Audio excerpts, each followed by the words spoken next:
Queer March of Liberation foi um evento muito importante que aconteceu aqui na cidade de Nova Iorque, onde a comunidade queer se uniu. Foram 45 mil pessoas que marcharam juntas no mesmo dia da parada LGBTQIA+, da cidade de Nova Iorque.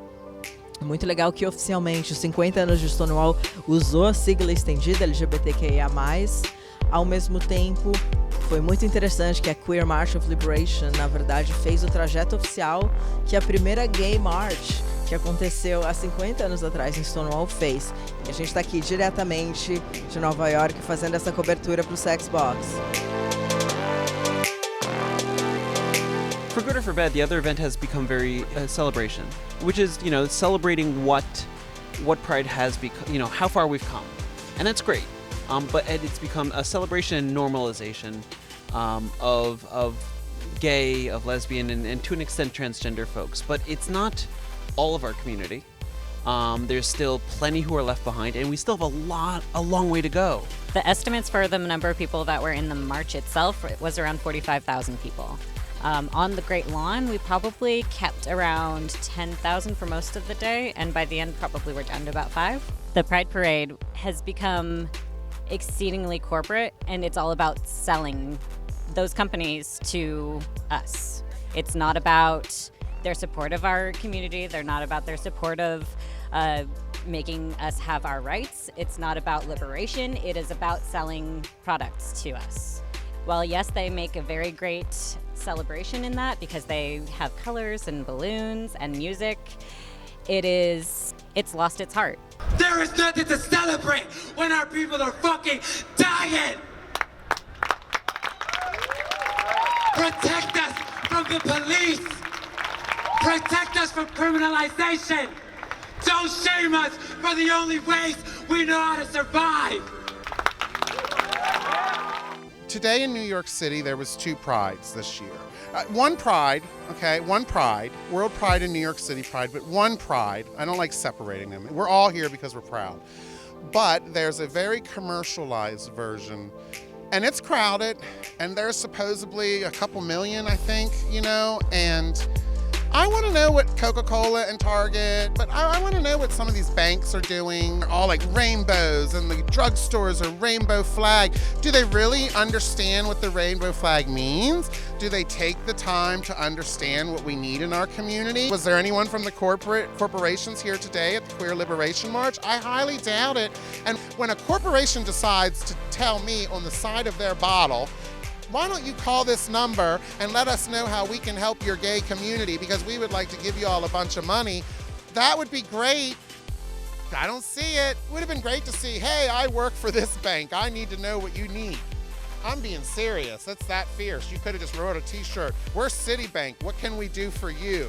People of color don't own those banks that are flying gay pride flags. They're not invested in those banks. They're not invested in those real estate companies.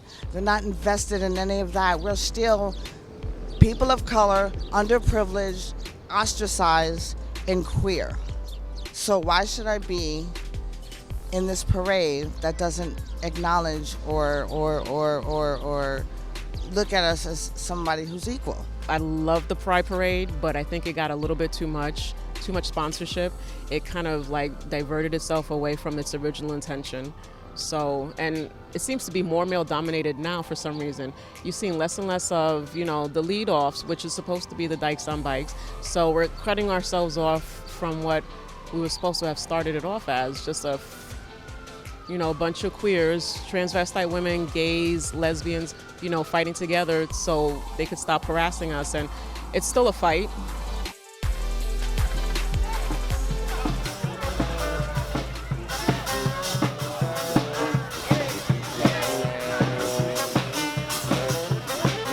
Diferentemente da marcha que sai de Midtown, a gente saiu do local original de rebelião, que é o Stonewall, e estamos indo para o Central Park, onde vai haver shows e discursos. E aquela marcha virou muito corporativa.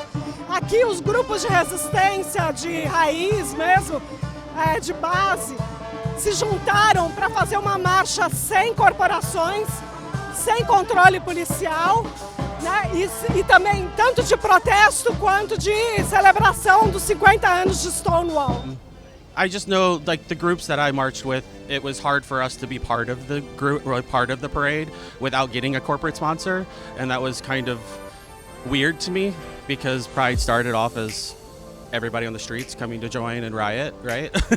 And so, as far as my logical brain can understand, like, you need money to pay for a permit and all that, sure, but it's just gotten so much, and it doesn't feel like anybody's paying attention to that.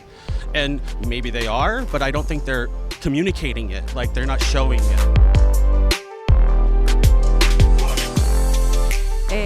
Yo no participé de la otra porque pienso que es un espacio bien corporativo donde hay todas estas corporaciones, más tenemos a la policía en un espacio que comenzó con, it was a riot, you know, en contra de la violencia de la policía hacia nuestras comunidades, que todavía pasa. O sea, no es algo que pasaba, es algo que pasa constantemente, especialmente a personas inmigrantes queers, a mujeres trans negras, a mujeres trans queers, constantemente están siendo violentadas por la policía. Entonces, ¿cómo vamos a participar de una manifestación que apoya a la policía y que apoya a las corporaciones que a la misma vez le dan el dinero a todas estas políticas anti-queers o LGBT?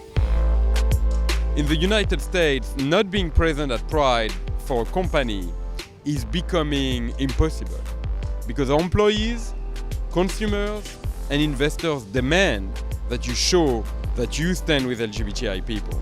You know, that doesn't mean that brands are doing everything all right. You know, as you know, most LGBTI people in the United States do not have employment protection.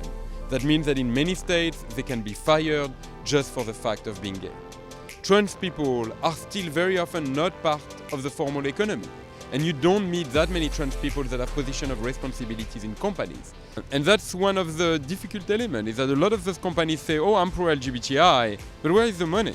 You're rich. You have the means to support those grassroots movements that have nothing, that are basically striving on $2,000 a year, which is unacceptable.